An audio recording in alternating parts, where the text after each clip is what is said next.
Hey, hi everyone. Good evening. Welcome on my YouTube channel. My YouTube channel name is English by Pawan. And here मैं अब तक 2-3 video बना चुका हूँ grammar पे। उसी के आगे मैं अपनी सीरीज को कंटिन्यू करने जा रहा हूँ। तो आज मैं पढ़ाऊंगा अबाउट सब्जेक्ट कि सब्जेक्ट क्या होता है। As we know very well that when we go to make any sentences, then there is a need of a subject and a verb. So first we have to understand that what is subject. तो subject होता क्या है, सबसे पहले तो इसी को हम समझेंगे।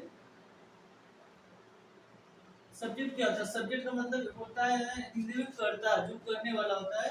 तो doer of an action, doer of an action, do means होता है करना, और ई आर जब हम किसी भी सेंटेंस में जोड़ देते हैं तो हो जाता है एक नाउन। तो किसी भी सेंटेंस में जो एक्शन को करने वाला होता है ना, उसी को सब्जेक्ट कहा जाता है, उसी को कर्ता कहा जाता है। जैसे अगर मैं यहाँ पे लिख दिया कि राम इज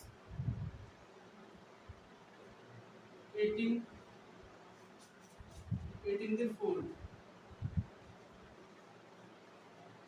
ठीक। अब देखिए इसमें एक्शन है ईटिंग, एक्शन वर्ब तो है ईटिंग। तो इसको करने वाला कौन है? यहाँ पे राम, ठीक। तो राम क्या हो गया? एक सब्जेक्ट हो गया। अगर मैं ऐसे लिख दूं ना, आई एम टीचिंग इंग्लिश, मैं इंग्लिश पढ़ा रहा हूँ, ठीक। अब देखिए मैंने कहा कि सब्जेक्ट वो आता है जो डूअर ऑफ एक्शन है। तो यहाँ पे टीचिंग एक एक्शन है, इसे करने वाला कौन हुआ? डूअर कौन हुआ? आई। तो हम कह सकते हैं कि आई क्या है? सब्जेक्ट है, ठीक। तो ये आप लोग समझ में आ गया। सब्जेक्ट एक नाउन भी हो सकता है, एक प्रोनाउन भी हो सकता है, ठीक।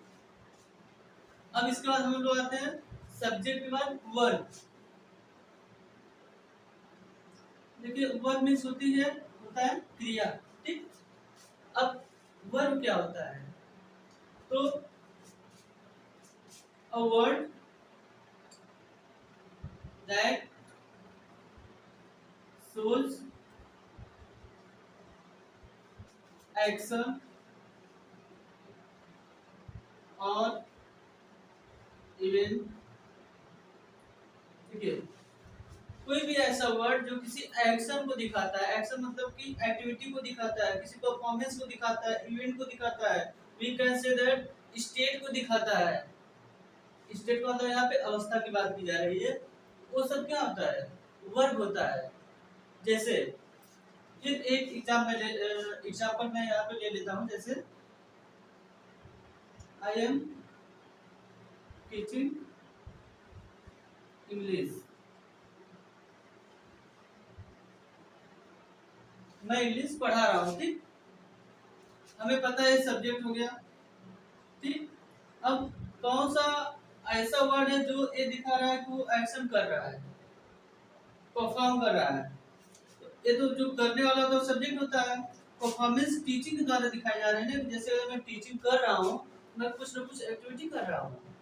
जब कोई परफॉर्मेंस होता है, कोई एक्टिविटी होता है, वही वर्ब होता है, वही क्रिया होता है, जहाँ पे किसी एक्शन को शो किया जाता है, दिखाया जाता है। जैसे मान लीजिए हो गया you are reading, I run on the road. तो रन क्या हो गया? जब हम रन करेंगे तो कुछ ना कुछ एक्टिविटी होगी ना, वही वर्ब हो गया। ओके, तो वर्ब समझ में आ गया होगा। अब इसके बाद मैं बता देता हूँ ऑब्जेक्ट, क्योंकि हमें ये पता है कि जब भी हम कोई सेंटेंस बनाएंगे तो एक सब्जेक्ट की जरूरत पड़ेगी, एक वर्ब की जरूरत पड़ेगी, तभी एक सेंटेंस बनेगा। लेकिन उस सेंटेंस में ऑब्जेक्ट भी हमें मिल जाता है। तो ऑब्जेक्ट को जानते हैं क्या होता है? The word on which action is done, ठीक है। कोई भी ऐसा वर्ड ना जिसमें किसी एक्शन को हम पूरा करते हैं, जिसपे कोई एक्शन होता है उसी को कहा जाता है ऑब्जेक्ट। जैसे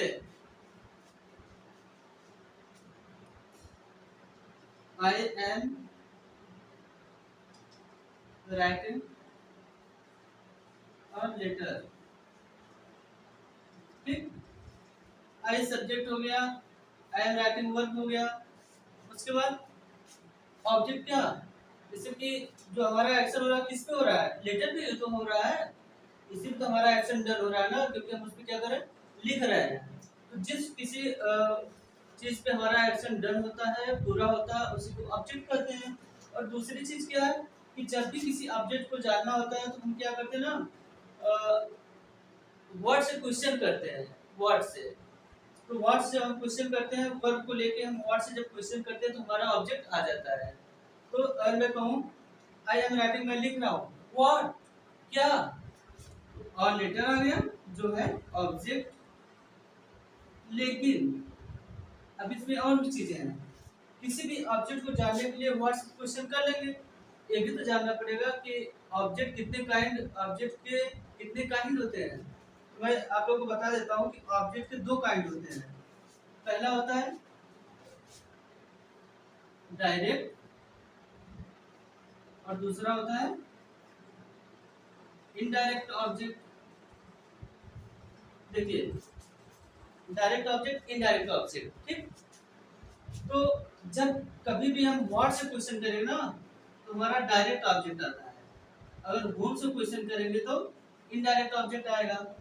दूसरी चीज क्या है, अगर कोई चीज नॉन लिविंग है तब भी वो क्या होती है, डायरेक्ट ऑब्जेक्ट होती है। तो और लेटर क्या है, नॉन लिविंग ना, ये कौन सा ऑब्जेक्ट हुआ, डायरेक्ट ऑब्जेक्ट हुआ। अगर मैं यहीं पे लिख देता हूँ कि I give him a pen, ठीक, मैंने उसे एक पेन दिया, तो मैंने क्या दिया, मैंने उसे क्या दिया, अ पेन, डायरेक्ट ऑब्जेक्ट हो गया।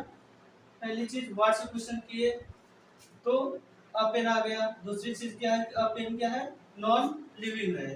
फिर उसके बाद मैंने एक पेन दिया, होम से कुछ क्वेश्चन कर रहे हैं, होम किसे दिया, तो हिम उसे दिया, ये क्या हो गया, इनडायरेक्ट ऑब्जेक्ट हो गया। और दूसरी चीज क्या है गाइस कि यह क्या है, यह लिविंग है। जैसा मैंने अभी बताया था ना, जब भी कोई चीज लिविंग होती है तो इनडायरेक्ट ऑब्जेक्ट होती है। यह लिविंग भी है, होम से क्वेश्चन भी करने पे ही आ रहा है, इस तरीके से क्या हो गया, इनडायरेक्ट ऑब्जेक्ट। तो ऑब्जेक्ट के साथ साथ हम ये भी समझ लीजिए कि ऑब्जेक्ट के दो काइंड होते हैं, direct object, indirect object. Direct object को जानने के लिए हम वर्ड से क्वेश्चन करते हैं, और यह क्या होता है, नॉन लिविंग भी होता है। इनडायरेक्ट ऑब्जेक्ट को जानने के लिए हम होम से क्वेश्चन करते हैं, और यह लिविंग होता है। It's simple. अब देखिए, इसके बाद मैं बताने जा रहा हूँ आप लोगों को ना लिंकिंग वर्ब, कि लिंकिंग वर्ब क्या होता है। क्योंकि जैसे कि नाम से ही पता है ना, लिंकिंग वर्ब, देखिए एक इसका काम क्या होता है ना, लिंक करने का काम होता है। लेकिन किसको लिंक करेगा, एक सब्जेक्ट को किसी नाउन या फिर एडजेक्टिव से, किसी सब्जेक्ट को या किसी नाउन या फिर एडजेक्टिव से क्या करता है, लिंक करता है। लिंक का मतलब जोड़ता है, ठीक। जैसे अगर मैं कह दूं, सब्जेक्ट ले लेता हूं, यू आर फूल, फूल का मतलब होता है मूर्ख, तो ये क्या है, एडजेक्टिव है, और यहाँ पे क्या है, सब्जेक्ट हो गया। तो यहाँ पे लिंकिंग वर्ब क्या हुआ, आर, क्योंकि यहाँ पे एक अकेला है, तो यह क्या कर रहा है, एक सब्जेक्ट को एक एडजेक्टिव से जोड़ दिया, ठीक। और ऐसे मैं कर दूं ना, I am, I am a teacher, ठीक। अब देखिए, ये एडजेक्टिव था, टीचर क्या हो गया, एक नाउन हो गया। अब एक सब्जेक्ट हो गया, सब्जेक्ट को जोड़ने का काम कौन किया, एम किया। ये क्या कर रहा है, सब्जेक्ट को एक नाउन से जोड़ दिया। इस तरीके से हम लोग आज पढ़ चुके हैं सब्जेक्ट क्या होता है, वर्ब क्या होता है, ऑब्जेक्ट क्या होता है, और लिंकिंग वर्ब क्या होता है। ओके गाइस, मुझे जहाँ तक लग रहा है कि आप लोगों को ये सब चीजें बहुत ही आसानी से समझ में आ गई होंगी। आज के लिए इतना ही। Thank you.